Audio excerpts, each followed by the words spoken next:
right about now. The Funk Soul Brother, check it out now. The Funk Soul Brother, right about now. Right up now, check it out now. The Funk Soul Brother, right about now. Now. Well, hey everybody, welcome to the Right About Now podcast. This is John Small. On today's episode, we're going to take a look at what in the world is going on with boys, and by extension, men right now in today's society.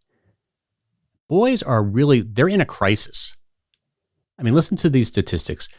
Boys are 4 times as likely to kill themselves. Boys are 3 times as likely to be addicted to drugs. Boys are 12 times as likely to be incarcerated. They're 7% more likely to drop out of high school. And right now, there are 4 million more female than male undergraduates on U.S. campuses. And then there's the whole loneliness issue. About a quarter of men under 30 feel that they have no close friends. A quarter of men feel they have no close friends. The boys are definitely not all right. And this concerns me as I think it should concern us all. So my guest, Ruth Whippman, has done a deep dive into this issue and the complexities of raising boys in today's society. She has a new book out called BoyMom, Reimagining Boyhood in the Age of Impossible Masculinity. I love that, impossible masculinity. So in Ruth's words, many of today's boys are, quote, isolated, emotionally repressed, and adrift, end quote. Now, Ruth is a terrific journalist and a cultural critic, and she comes at this topic from a highly personal angle. She has 3 sons who she's worried about. And raising them in the liberal bastion of Berkeley, California, she sees how many people on the left in her tribe have rejected the needs of boys in favor of girls and women. I mean, she tells a story of being pregnant with a boy and how her friends would say how sorry they were rather than congratulating her, like as if that was okay. But Ruth is also a feminist who disagrees with those on the right who peddle what she calls a brand new, wounded, furious manhood drawn from a combination of superhero fantasies and defensive rage. Hello, Andrew Tate. So, like me, she falls somewhere in the center on this issue. But I think we both fear that it gets overlooked in this sort of polarized age where the conversation about men often turns into like toxic masculinity and the radicalization online of many boys and how boys need role models like Frank Sinatra. Oh my goodness. But here's what occurs to me is that you can be really concerned about what's going on with boys while also wanting what's best for girls. Now, I'm very fortunate to have a boy and a girl, and trust me, I know that you can have both of those thoughts at the same time. So, in this interview, we talk about why boys are finding difficulty forming deep emotional connections, the role of nature versus nurture in this crisis, the educational disparities between men and women, the lack of positive role models for boys, the surprising things that Ruth learned about incels, how sexism can cut both ways, and hopefully ending on a positive note, Ruth's suggestions for working towards solving many of these issues. So, without further ado, I bring you my interview with Ruth Whippman. Ruth Whippman, welcome to the Right About Now podcast. Thank you so much for having me. So what a fantastic book you've written. I'm so excited to talk. It's been something I've been thinking about so much. And the fact that you kind of like put it all down in the page was fascinating to me. And it was just like so much to mine there. So I'm excited to talk to you about that. Before we get to your book and all your findings, I want to hear a little bit about your origin story. I love, when I have writers on the show, I love to find out kind of like how they got to where they are in their career. So yes, so I grew up in London, and I lived in London until my mid-30s, and I actually had a completely different career before. I was a producer and director at the BBC in London, mainly working on documentaries. Wow. TV. TV production, yeah. And so, and I did some, a little bit of reality TV and a little bit of current affairs, but mainly documentaries was my main thing. Cool. And then we had a baby, and when he was 1, we moved to America.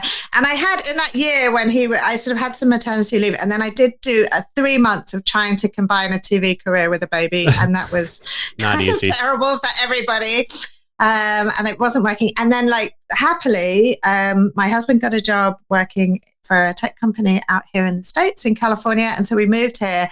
And there wasn't, up in Northern California, there's not so much of a TV industry here. So in a way, I was just looking for something completely different.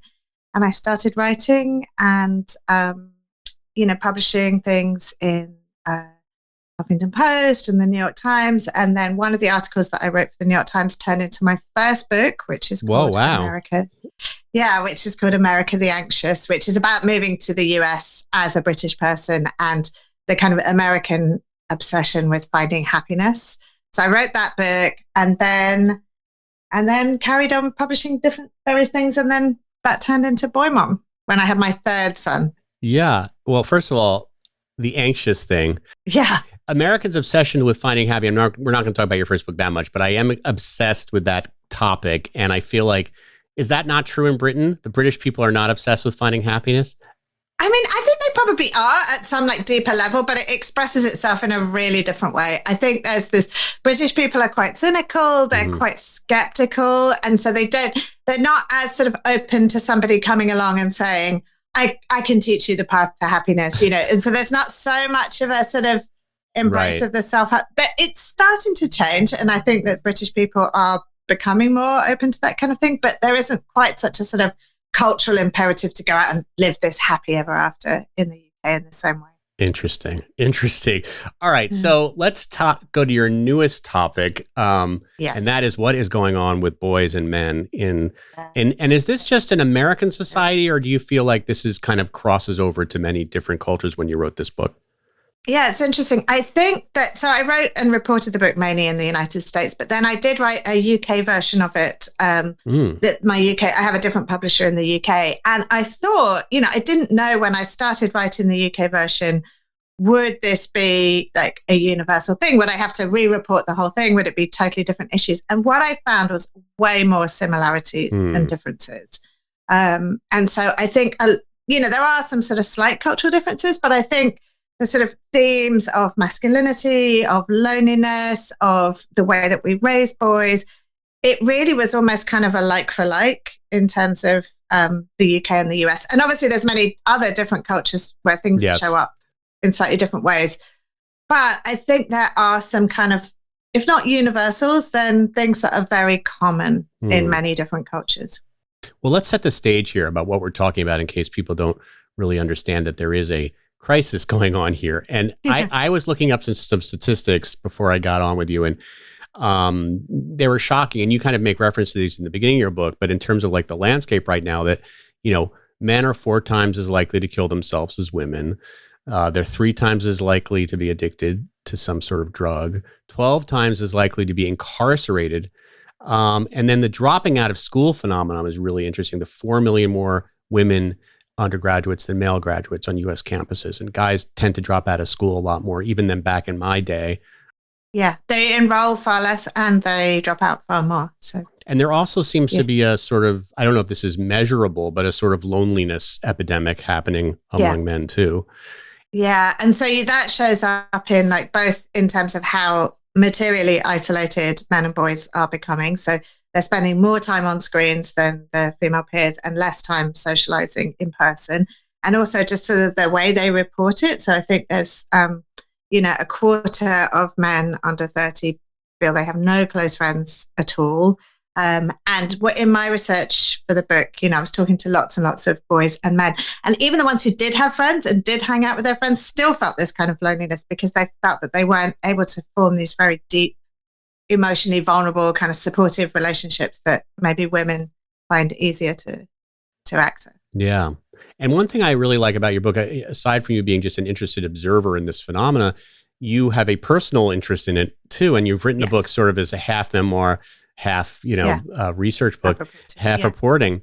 And to explain that, you are not just the mother of one boy, but 3 boys. 3 boys. Yes, Right. I'm a mom of 3 boys. They're now 13, 10, and 6. But the book, so the memoir part, so it's a hybrid of memoir and reporting and research. But the memoir part starts when my 3rd son was born, which was right at the time when the Me Too movement was just exploding. And this whole conversation about toxic masculinity and sort of male harm and all of those things was kicking off. So that was in 2017. So it starts then when I'm about to give birth to a 3rd boy in the context of all this. And then it finishes when my 3rd son goes off to kindergarten at the age of 5. So it's this 5-year period, which was also like a pretty challenging time in our own parenting journey. We had 3 boys. It was COVID. Yeah. It spanned the pandemic. And also just personally, our kids were pretty wild. We were dealing with some quite challenging behavior. I can't imagine. All of those things. I have one boy. I have one boy, and we gave him drumsticks and a drum kit and said, like, go and beat the hell out of these drums. And that seemed to work. And then we have a girl. We have one of those, yeah. And then we have a 14-year-old girl who has, I think, is a completely different experience. So that is a very different that's a whole other book. Right About Now is sponsored by AG1 by Athletic Greens. I drink AG1 twice a day, once in the morning and once at night. And I have to say, it has really become a part of my daily routine. I love knowing that I'm giving my body all the healthy vitamins and nutrients it needs every day.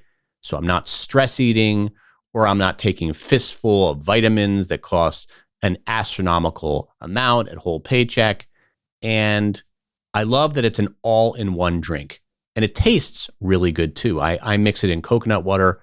My daughter puts it in just plain water. Unfortunately, she drinks so much of it that I run out too frequently. If you use my special code, you will get a free 1-year supply of vitamin D3, K2, and 5 free AG1 travel packs with your first purchase. You go to drinkag1.com/writeaboutnow, WRITE. That's drinkag1.com/writeaboutnow. Check it out. You talk about sort of your pre-having boys view of what it would be like, what boys are like, and then what who were you before you had these 3 boys? You were a feminist. Yeah, and I still am a feminist. So I'm still very much a feminist, and I'm writing it through that lens. But I think that I grew up with this like version of feminism, which said that gender is like all socialized, that the reason why boys and girls behave differently is because we raise them differently. And the reason why boys, are sometimes badly behaved or destructive is because we kind of give them this like boys will be boys narrative and kind of allow them to get away with this kind of behavior. And then I had my 3 boys and I kind of felt a bit like I'd walked into my own ideological trap in a way, because I was so maintaining this idea that, there's no differences between boys and girls. And then my own boys, and the only reason why they behave badly is because we allow them to. And then my own boys were so wild, and there was so much chaos and so much fighting and physicality. I was completely blindsided by it. And, I sort of felt a bit like, oh God, if it's only like this because we make them like this, then this must all be my fault. And obviously I was sort of experiencing this in the shadow of this whole conversation about toxic masculinity in the post-Me Too era. So it's like, there's Weinstein, there's Trump, there's incels, there's school shooters. So it sort of took on this like real baggage. It wasn't just like boys, being rambunctious. It suddenly was like, oh God, if they want these Nerf guns, does that mean that they're going to become high school shooters? Or if they behave like this, are they going to be these like toxic, entitled predators or whatever in the future? So I think everything felt really loaded. Yeah. But you discover things that really were different than what you believed and what a lot of us believe. I mean, what do you think of that term, toxic masculinity? Do you think it's a helpful term? So, yeah, it's an interesting question. I think that term was really useful in its moment to describe something. I think it does a really good job of describing a phenomenon it's like, there's a reason why that gained so much popularity, why it just sort of went viral or whatever that means, because it did describe. And I think sometimes when we find a phrase that describes a phenomenon that we kind of know exists, but we don't really know how to name. I think that the phrase toxic masculinity worked really well in that moment to describe a certain type of male behavior, a certain type of entitlement, a certain type of men gone bad phenomenon that was like it's like an extreme version of something that's sort of in the culture more generally. I think now it's not particularly helpful as a way to frame these conversations. I think it's alienating to this generation of boys who feel like, well, we haven't done anything wrong. We're just kids. Why are you treating us like this? I think it can shut down conversations, really important conversations when boys and men feel like they need to be heard and would like some empathy and understanding. And so I think it had its moment that was useful, but I think maybe it's starting to outlive its usefulness. Yeah, I think at one point you write that when people talk about toxic masculinity, they really see it as in a punitive way. Like we need to punish, like boys are bad, not boys. Yeah. I think you say boys are bad, but not that boys are sad.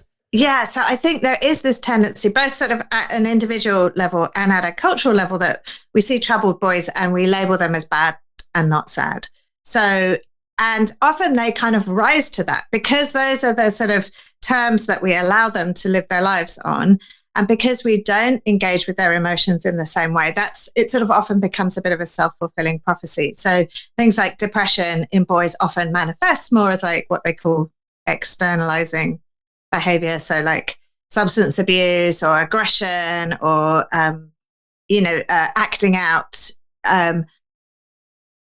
bad behavior, whereas depression in girls and women manifests more as like sadness. And I think that's because of the emotional range that we allow boys to access. And I think it is this thing, just going back to the thing about toxic masculinity, I think there is a way in which in this conversation that we've been having about toxic masculinity, we have labeled boys as harmful. And I think that's not a healthy way for any child to grow up.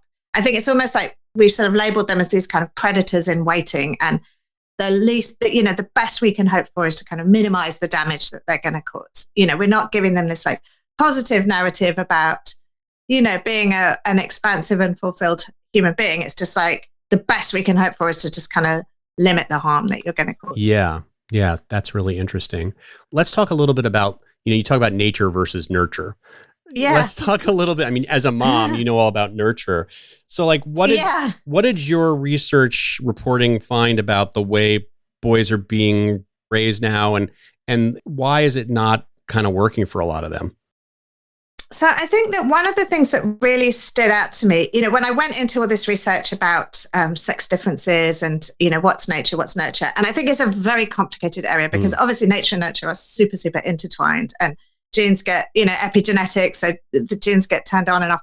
But one of the things that I found was that, we have this narrative that boys are these like roughy, tufty, aggressive, robust. But actually, there's a very strong body of literature that shows that baby boys are born more emotionally vulnerable than baby girls and more emotionally sensitive and fragile, which is kind of the opposite of the stereotype.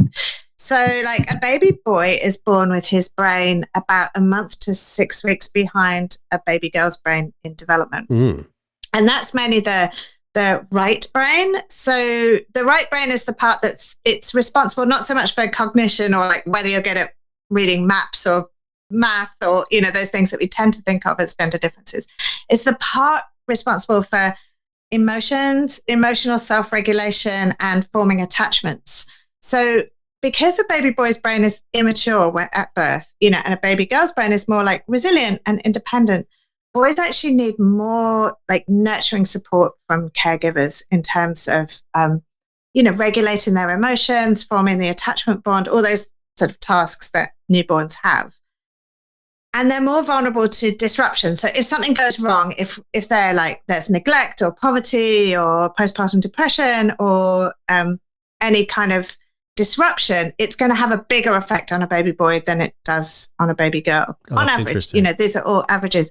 And so you see this data down the line that all of these sort of adverse childhood circumstances tend to have a bigger impact at a population level on boys than they do on girls. And part of that is to do with this brain vulnerability. But what ends up happening is that because of the way, our ideas about masculinity and who boys are and what they need although baby boys kind of need more of that kind of nurturing care, they tend to get less of it. So they tend to get less of that like really emotional engagement from their parents, like right from the beginning and all the way through. They get a lot more like roughhousing, and people tend to handle boys more roughly, and they project these kind of masculine qualities onto them. And they get less of that kind of deeper emotional nurture. And they're more likely to be physically punished than girls are. You know, all of these different types of sort of hostile things that happen to boys too. And also the way that pop culture and the media talk to boys, right, is different than what girls are getting. So like there's no nurturing. You were looking for books like nurturing kind of books for kids, you know, for your boys, and there's like nothing.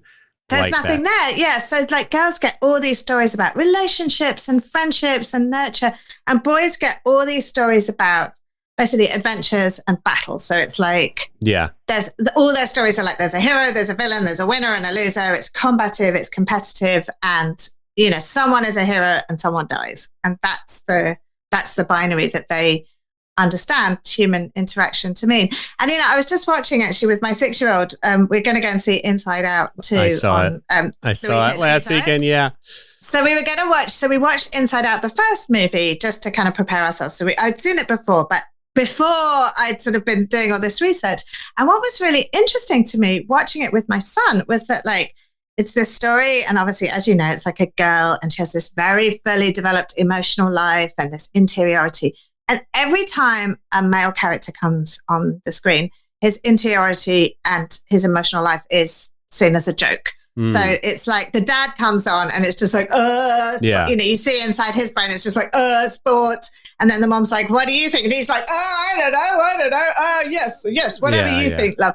And then like you see a boy, she meets a boy at the hockey game and he's like, oh, girl, you know, and it's like a joke, you know, it's like boys are dumb. They're not complex. They're not, you know, they don't have this emotional life. And I think we would never get away with that kind of stereotyping of girls, you know, if it was like about are girls like good at math, or are they good at, you know, all the stereotypes that have been used against girls. If a mainstream Disney movie was to like stereotype a girl in that way, I think there'd be an outcry, but we just sort of accept it with boys, with emotion. And why do you think that is? Is that part of the sort of privilege, like the male privilege argument, like they've had it good for so long that, you know, now it's girls' turn to have, like, again, it's more punitive than like, you know, nurturing. Yeah. So I think it's a bit of both, because I think it's like they still have all the old rules of masculinity. So it's all of the like, man up, be tough, be strong. You know, having too much of an emotional life is like feminine or emasculating in some way. So there's still all that old stuff. And now there's this kind of new narrative, which is like, you're so privileged, be quiet. Don't, you know, and so see, like if we mock boys, it's seen as like punching up rather than punching down. So that's kind of acceptable. It's acceptable to like punch up with a joke and be like, to mock someone who we perceive as having power. But I think for most boys, they don't see themselves, you know, these are kids. They don't see themselves as having power and privilege, you know. And maybe it shows up in certain ways, like when they're older, but it's not very apparent to them, you know, age 9 or 6 or 12 or whatever. It's like, what is all this privilege that everyone's talking about? Why should I be quiet? You know? That's a hard one for kids. It's so interesting you bring out Inside Out too. I've been actually just wrote my Substack about anxiety because there's a character in it. Not to give anything away, but there is an anxiety, new feeling of anxiety, right? But when I think about the all the characters, there really is not one like positive male character in that entire movie. Like the only character that's kind of cool in any way is Anger, who's in the first movie, and he's like a bully. You know, he's just funny. He's just like a brute. And and that's like something that a lot of boys were telling me in my interviews, that they were saying the only emotions that they're really allowed fully are happiness and anger.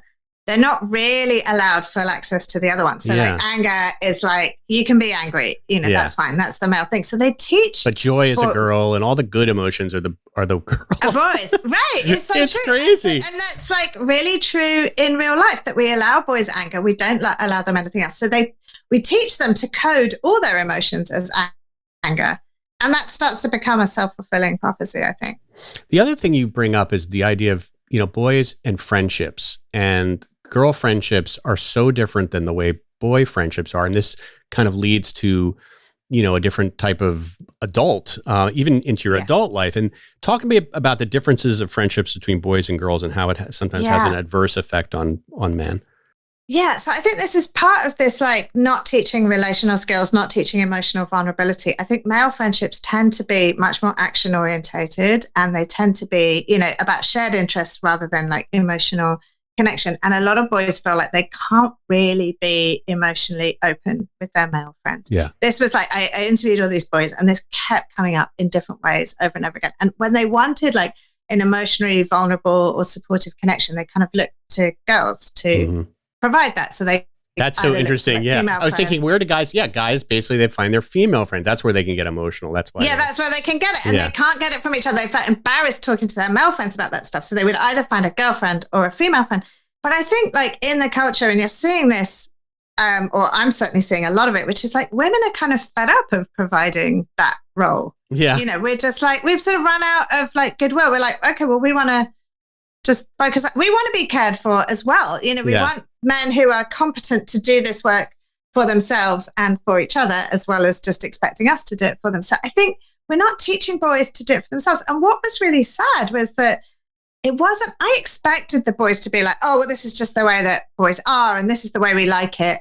But that wasn't what they were saying at all. They were all saying that they actually really wanted closer and more supportive connections, and they just didn't know how to do it. They didn't have the skills. They didn't feel like they had permission socially to do it.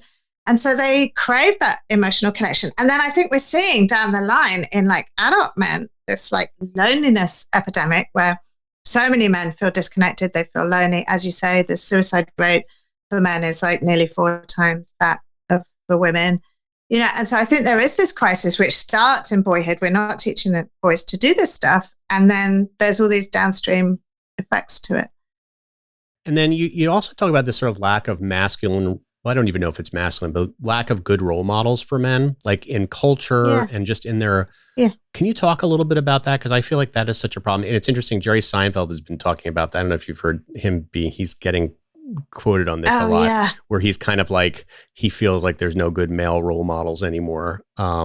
Do you agree with that? Yeah. I mean, he's sort of like, and then when somebody says, well, who was a good role model back in the day? And he's like, well, Frank Sinatra. And like, he kind of brings up Marlon Brando. And I'm like, I mean, I don't know. Yeah, really? Yeah. Well, he's more into the like traditional. Like masculinity. Yeah. Masculine. Yeah. And so he's like, so I think his whole shtick is like, we need to get back to the old way and have more like masculine, real men, which is not really, that's kind of almost the opposite of what I'm saying. Because I think what we don't have is like these role models for boys and men to see themselves as like these fully relational human beings. So people who have emotions and interiority, so the inside out thing, like a fully integrated human that has complex emotions and that has to take care of other people.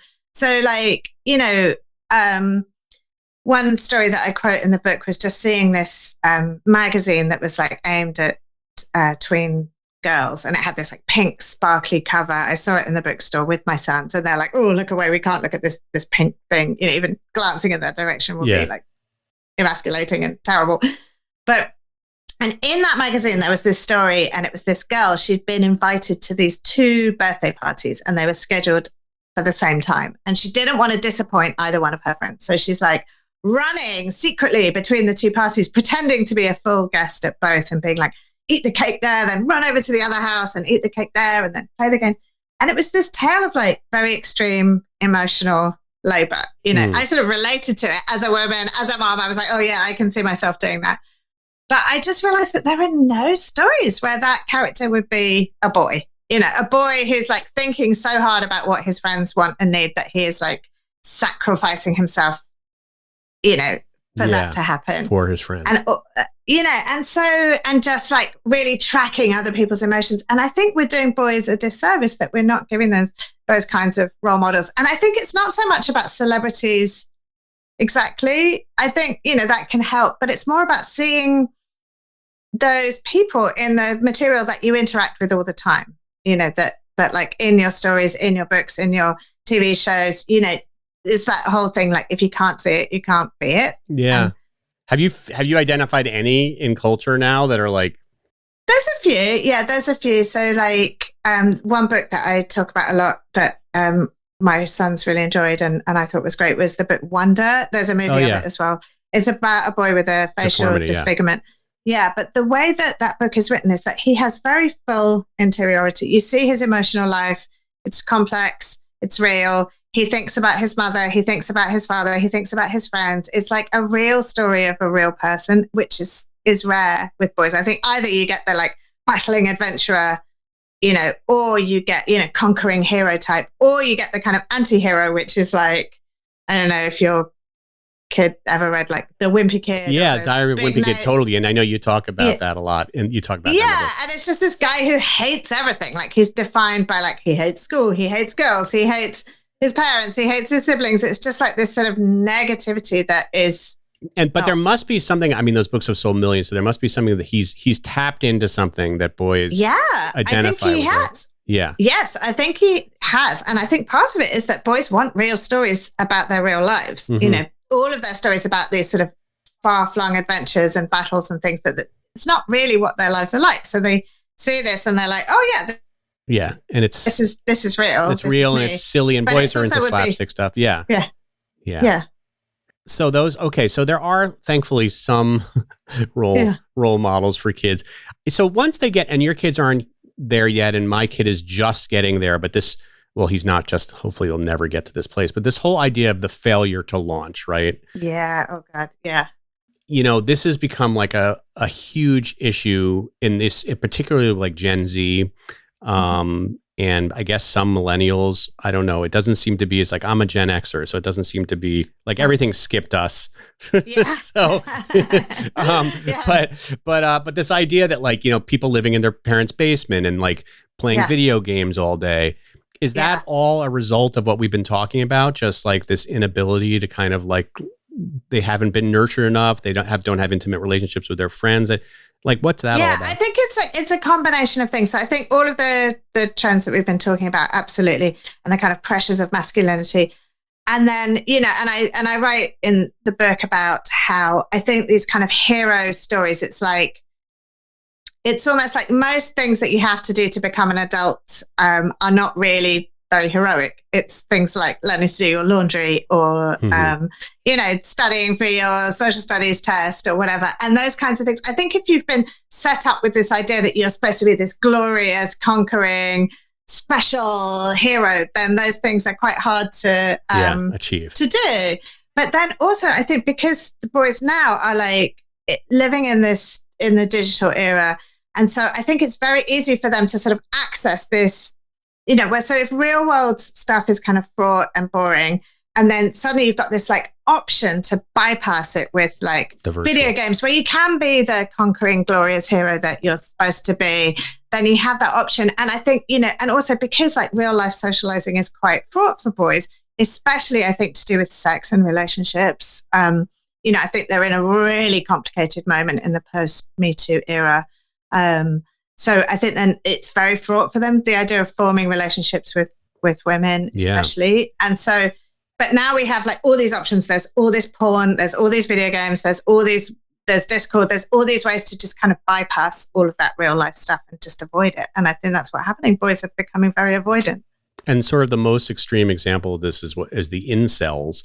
And I thought this was a really interesting part of your book because you track some incels down. And a lot of time we just hear about the worst of the incels, right? We're going to hear about the mass murderers and they're horrible people. Yeah. First of all, for our audience, so they don't even know what an incel is, maybe explain that. And then maybe talk about this one incel person that you talked to and like what you learned from this person. Yeah. So the incel movement is, incel stands for involuntary celibate. So there are these guys that they are not having sex, basically. They can't get women. And they are extremely resentful and angry and depressed about this. And they sort of form this community online. And at its most extremes, there's this violent fringe where incels and people associated with this movement have been implicated in some really horrific acts of mass violence, school shootings, and other types of mass shootings. But like the vast majority of them are they're not violent. They're just these kind of lonely, depressed, sometimes angry, sometimes like more internally sort of suicidal or depressed guys who are on the internet, and they hang out in these spaces. And there's a lot of like, I went to incel message boards. I went to their kind of online spaces. There's some horrifying misogyny on there. There's horrifying like racism, white supremacy, anti-Semitism, like all of these disgusting, like toxic things are very real in those spaces. But also there's this sort of sense of real brotherhood among these guys as well, that they're very sort of tender and supportive to each other in a way like that men aren't really in real life. And that was a real surprise to me, you know. And I went very deep and interviewing like two guys in particular. I talked to a few others, but there's two that made it into the book. And, you know, they were telling me some really interesting stuff. I think they felt so marginalized in real life. I think they felt, you know, and in some ways it was kind of, the incel communities were quite freeing to them. It's almost like they'd given up on any hope that they could ever achieve that male sort of masculinity standard, that kind of impossible masculinity of the hero, the square-jawed like guy who gets all of their girls and whatever. So almost because they'd given up, they've sort of found that quite freeing, and they were free to be emotional and vulnerable. They were like, we're never going to achieve this, so we might as well just be all these things anyway, which was a real surprise to me. But also what was so sort of shocking and sad to me was just how these guys just felt so shut down. They felt like they just couldn't seek help. They felt there was nowhere for them to go. They felt like this one guy, he really wanted to get therapy. He was he couldn't afford it. That was a part of the problem. But also he felt like he was scared that if he went to therapy, they would just be like, well, you're male, you're so privileged, you know, shut up, we don't want to listen to you. So we're sort of being pushed further and further to the margins of society. Yeah. And they were, you know, the incels just felt like, in a way, I sort of thought they'd be these kind of freaks almost, these just like fringe guys. But actually a lot of what they were saying was actually very similar to what kind of so-called regular guys were telling me. It was just a sort of more extreme example of a lot of the trends that we were seeing with. Yeah, it just seems like there is an innate human want to be part of something, part of a group, part of a tribe, right? And yes, and I feel like in that some of those things, maybe in the kind of overcorrection of you know, letting women thrive and all that stuff. Yeah, some of that stuff has been pushed away or made like less in reach of a lot of guys. Like, you know, I'm not saying there should be like boys club. I mean, maybe I am saying that. Maybe there, you know, maybe there should be clubs and. No, I think there should be clubs because, you know, so Christopher Pepper, who is a guy who works with boys here in the Bay Area, he has a great stack called I think it's Mr. Health Teacher. Anyway, but he runs boys clubs here in San Francisco within schools. And he says that he's got all this great data on how having these all male spaces where boys can share all this stuff and be connected is actually really helpful for them, and is doing, you know, he's doing great work. And I think that actually we need this. You know, we need to give boys permission to do this and ways to find connection. We urgently need boys to be able to be more connected. Yeah, because if you don't have access to that, like my son is very lucky. He's in a band, right? So there's that kind of like that option. Although there's all the, you know, he's in a band too. So there's all the what comes with that, right? The bandmates fighting. But he's part of something. Like I remember when we sent him away to camp, to this like music camp in Michigan, he came back and he was just like, he went for 3 weeks and he just was like, oh my God, I didn't know these people existed in the world. Like there's people that have all the same interests as me. And like, it was kind of an incredible moment.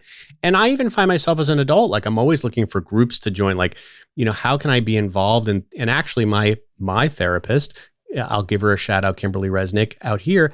She said, hey, you know, I have a men's group that meets on Monday. It's just some of my clients. I kind of curate who's going to be in the room, but there's like 8 of you and I'll be in the room, but you just can talk about stuff. And it's like been incredible for me to just have a group of men who are like, you know, there's no agenda. Like we're not friends outside of the room. I mean, some of us have become sort of friendly, but like, you know, like we can just say whatever we want to say. And, you know, I think it's so important. And I think that men, you know, women for lots of reasons, I think find it easy to find intimacy and to find community. And I think, you know, and I see it with like moms and versus dads, you know, the moms just gravitate towards, you know, mom's night out and mom's sharing and mom's groups, and, you know, and the dads are really on the periphery of this. And I think these all male spaces are so important. And I think, you know, absolutely. It's wonderful that we've devoted so many resources to helping girls and women, and I appreciate that. But, this system like harms boys and men too. We're not on opposite sides. Do you think yeah, exactly. Do you think you would have seen this as clearly if you weren't a mom? Absolutely not. Absolutely not. I sort of worry that I'm like one of those Republican senators who's like, as a father of daughters, suddenly, you know that thing where it's like men just don't realize that women are people until they have daughters. You know, I think that maybe that I've had a bit of that in reverse, that, that this stuff was just totally invisible to me. I thought, men have everything. They're so lucky. They get, all the privilege, all the privilege, all the pay, the patriarchy. And all of those things are true as well. It's not that they're not true, but what I was not at all aware of like the harms and what they're missing out on. And I see, the way that things are for my sons. And sometimes I think like, this is a half-life. This is like half all of the stuff that was so easy for me to access as a girl and a woman in terms of intimacy, connection, emotionality is really hard for them. Yeah. And, as we have this conversation, I'd always kind of in the side of my brain, I hear somebody saying, oh, world's smallest violin for all the boys out there. Yeah. It's like, but obviously I get that as well. Yeah. And I'm sure I was wondering, like, since your book has come out, have you had some pushback from like people? A little bit. So, it's interesting. I expected more of that. So when, and maybe it's to come, it's only been in the world for like 2 weeks, right. But so mostly I've had like really positive response from women and from men, actually. I wasn't expecting to get so many men reading this, but, it's called BoyMom. And I thought that when we gave it that title, it was like cutting off a male audience. But actually I've had a really positive response from men. I had one experience, and mainly women have been really positive and said, oh yeah, this has opened my eyes to this. And especially most of my readership is probably women who have a connection, either have sons or, right. But I did, so I did an interview for Anne Helen Peterson's Substack, which is wonderful, culture study, on the weekend. And I did get a few comments of like, you're both sidesism, that you're centering men at the expense of women. They've had so much privilege. And I was like, well, look, yes, I acknowledge that men do have a lot of privilege, but privilege and harm sort of intertwine in these very complex ways. And I think that, the same system, the patriarchy that harms women and girls also harms men and boys. And, we just have to see this as complex. Yeah, and nuanced. Two things can coexist. You always know when somebody comes at you with such a hard opinion in one way that they're not seeing the other side. Like, it's just, this is a complicated issue. And it's sort of a shame that like both sidesism has become a word that means like bad faith. Really, rather than like that, we should look at both sides of something, Yeah, it's been twisted because that word, I mean, it was used originally for a completely different. That was like, both sidism was like when the New York Times was trying to tell, the right story as legitimate as the left's or whatever. That was always how they used. You're both sides. Like climate change. We have to give the other side. Yeah, we have to give the other side, and that's true. And I think that we apply this to patriarchy But actually, I think there's very real both sides to this, and it's not even both sides. They're not in opposition to each other. We're on the same side. The system that's harming girls and women is also harming boys and men. Yeah. And you said, yes, we should smash the patriarchy, but let's not be punitive about it. I think you say that in your book. But also it's like, let's smash the patriarchy for the benefit of men as well. It's not like the patriarchy is something that's working so well for men that it's, What did you think of Barbie? Did you feel like it had a good message? Because I felt like boys walking out of that movie might be like, wait, am I a bad guy? Like, that was another one of those movies where all the men are idiots, Yeah. And that's the thing. I wish that we could. So like part of me was like thrilled that Barbie, and Barbie was like a big trope in my life. I grew up with a second wave feminist mom. I wasn't allowed a Barbie. My grandma eventually bought me one secretly and, well, not secretly, but she gave it to me. But, so Barbie, the fact that Barbie is taking on the cause of feminism, I think is wonderful, and that shows that there's huge progress. But absolutely, it was like Ken was this vacant idiot, and we weren't, so I think my son's watching that. It's like awkward for them because it's not just like you're bad.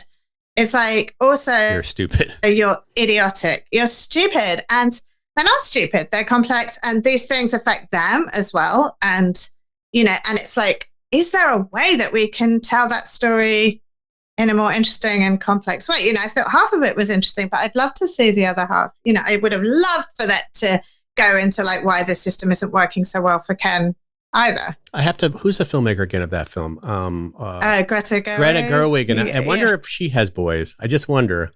I don't know actually. I wonder if she would write that movie if she had boys. And again, this is a hard issue because I don't want to fall on the far right of this either. Like, I don't feel like, boys are being emasculated and it's like the feminization of America. Like, I don't really believe that either. I'm in the middle somewhere. No. Well, I think also that like what's really sad about this is that it's sort of become this right-wing coded thing. Like, to care about boys and men, suddenly it's like a dog whistle for like being this like right-wing men's rights activist. And it really shouldn't be. It should be a cause of the left. It should be a progressive cause to care about boys and men as well. So let's talk about, as we close here, and we're not going to change the world in this phone call, but you do have some ideas, at least of ways that we can move forward in a positive way. And one thing that you say is name boy sexism. Like talk to me a little bit about like when you see boy sex, like we know about sexism, right? And on the other side, we all know, we can see it. We know what a misogynistic person looks like. Absolutely. Andrew and we Tate, can see the subtle, so we can see the big sexism for girls, and we can see the little things too. I think like most like 5th grade girls can be like, that's sexist. Don't stereotype me like this. And I think, with boys, I don't even know if sexism is the right word, but we need a vocabulary to describe this. So like the inside out thing is an example of this phenomenon. It's like, why are we allowing this to pass, that it's really fine to be like, boys are dumb, they don't have a complex emotional life? Why are we allowed to stereotype boys in that way? And like, why are we not calling it out? Yeah. And like, calling it out feels like this kind of men's rights activist sort of project, but actually, so all the ways that boys are like stereotyped, all the ways that they're kind of boxed in and they're not allowed access to the full range of emotions and thought and complexity that girls are, all the ways that we tell them to like man up and, give them all these harmful messages. So if we just had a vocabulary to like talk about that and to name it and to see that as a reasonable cause, a reasonable progressive cause. So that's part of it. And just to sort of like call it out when we see it and give boys a vocabulary to talk about that, Sort of, yeah. I love how you talk about the difference between buddy, like when like there's so many people call their son buddy and sweetheart. And it's true, like, especially when your kids are, I did not call my kids buddy, but I mean, I can't, every day I see some dad chasing after his son saying, come this way, buddy. Come on, buddy. Come, bud. Yeah. And I don't know, it always drove me crazy. I hate it, but you explain like why it kind of like bothers you. Yeah. Well, like, so the first time I really noticed it was like when my youngest son, so he's 5 years old, it's his first day of kindergarten, and he's going through the gate, and there's this like guy, I think he's like a volunteer from the school, this big guy who's like adult man who's greeting them all. And so there's like 2 girls in front of him in the line, and the guy's like, hi, sweetheart. And then the next one, hi, sweetheart. And then my son comes in and his voice like drops the whole octave. He's like, hi, buddy. And like high fives him. And it's like, it's so sweet and well-meaning. It's not like this guy's doing anything like horrible, but it's like, he sees those girls as 5 years old and in need of nurture and protection on their first day of kindergarten. They're scared, they're anxious. And my son is equally, anxious and emotional and worried about leaving his mom and all the things that every 5-year-old is. But suddenly he's been like tracked into this like buddy thing where he's like backslapping and come get a beer with me and like, and it's something, on the face of it, it's such a minor example. It's like, who cares? But then all of these things add up. They're just these little incremental things. And I think we're getting good at like calling out like the way that like sweetheart can be like patronizing when it's used for girls, or it can be like diminishing. But like, we're not looking at the other side of it. We're not looking at like, what's it like to be a boy and to not feel that kind of nurture. And you see that sort of examples of that in a million different ways, of like how we project this kind of masculinity onto boys as like little man, like with a 1-day-old baby and, buddy. And like, it's just, we talk to them in a different way. We think they need different things and they don't. They need the same level of nurture and care and intimacy and connection as any human. You also talk about carving out like a face-to-face rule Like, so that kids, Yes. like making a time for boys to actually have real FaceTime, not a Facebook FaceTime. Yeah, not FaceTime, yeah. with boys. They stole that Right, from FaceTime. Us. I know. Even they took that from us. They took It is. That's so subtle that they did it. I just realized that. Yeah, It's horrible. They co-opted the language. They co-opted. Yeah. So this is the thing. Like with the screen time thing, I think. Look, I feel as though like the last thing that any American parent needs in this moment is like more guilt piled on about screen time. And there are reasons why we give our kids screen time, because I think we don't have a good social safety net. We don't have like real childcare. So we need to use screens, especially during the pandemic. But I think it's about making sure that we prioritize like face-to-face connection as well. So it's not like getting rid of the screens, but like just really noting that. And there's so much data that shows that boys are like migrating to screens more. It's this phenomenon called displacement, where it's like you replace real life socializing with screen-based socializing. And that is much more of a problem for boys at the moment than it is for girls. So I think if we can like note that, be aware of it, and then really try to prioritize in-person time for boys.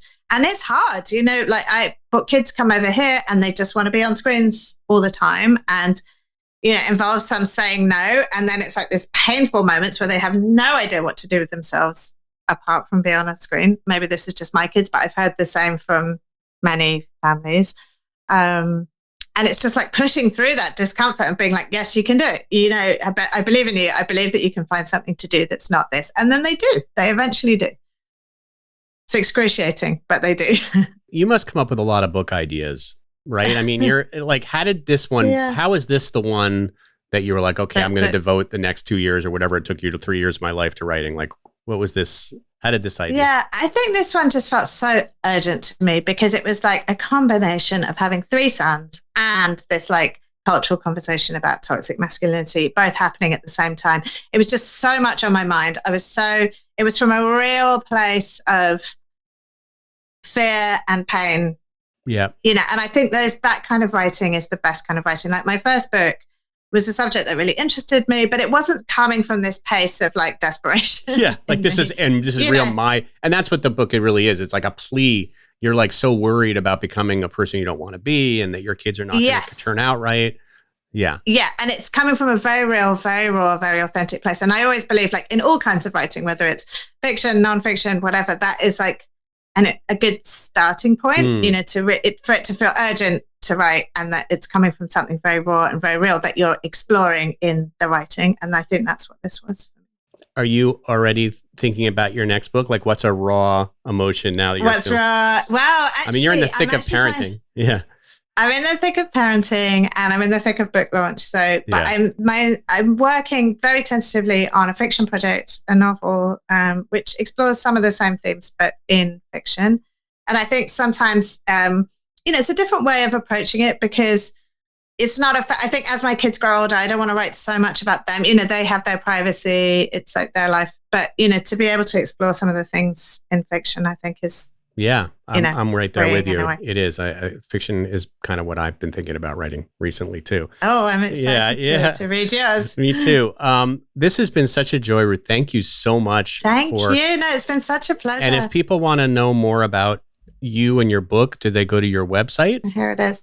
Yeah, so this is the book, BoyMom, Reimagining Boyhood in the Age of Impossible Masculinity. My website is ruthwhipman.com, 2 P's in the middle. And I write a Substack, which is called I Blame Society. I just subscribed today. Yeah, I'm excited. Oh, great.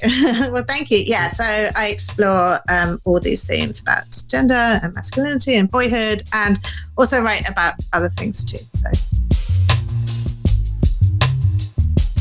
Well, thank you all for listening.